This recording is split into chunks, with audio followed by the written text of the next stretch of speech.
So today is planting day for the White Eagle corn, and I'm actually going to be using the Three Sisters method.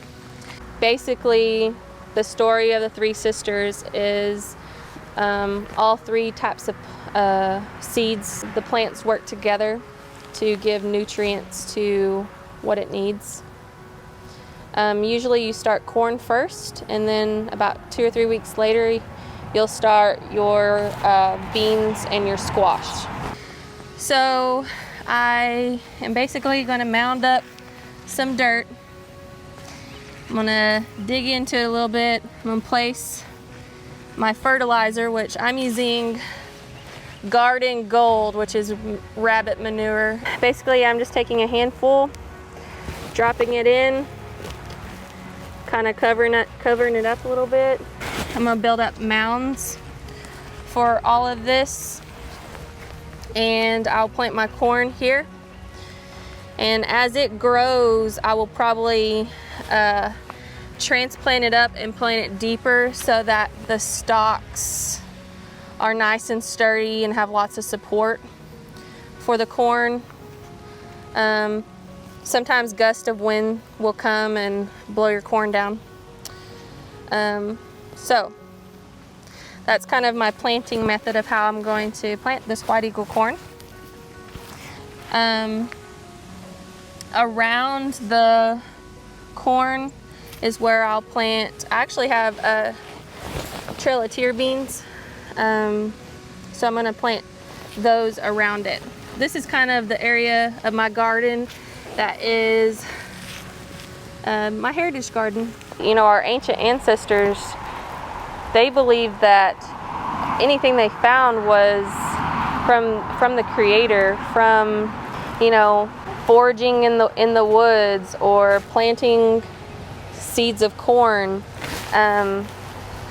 Those things were very sacred to them. Food was very sacred to them. You know, if you think about right now in this day and time of trying to forage for your food supply, you know, people have lost touch with that. It's only a seasonal hobby.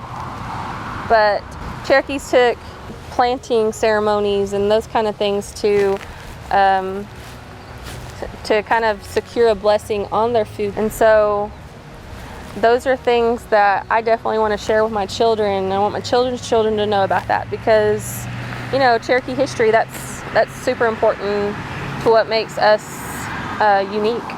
So me and my husband have been married for about 10 years, and our first place that we lived in was my grandmother's house.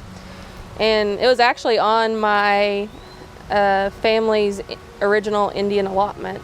I was telling my husband about her yard, and as I was talking about what it used to look like, because it'd been a few years since my grandmother had lived in her old place, and I went over to the side of the house and I said, this is where my grandparents' garden was, and it was huge, and I would come over and pick it every time she called. And so that right there kind of sparked gardening. My husband and his family had always had a garden, and so we put in our first garden our first year of marriage there.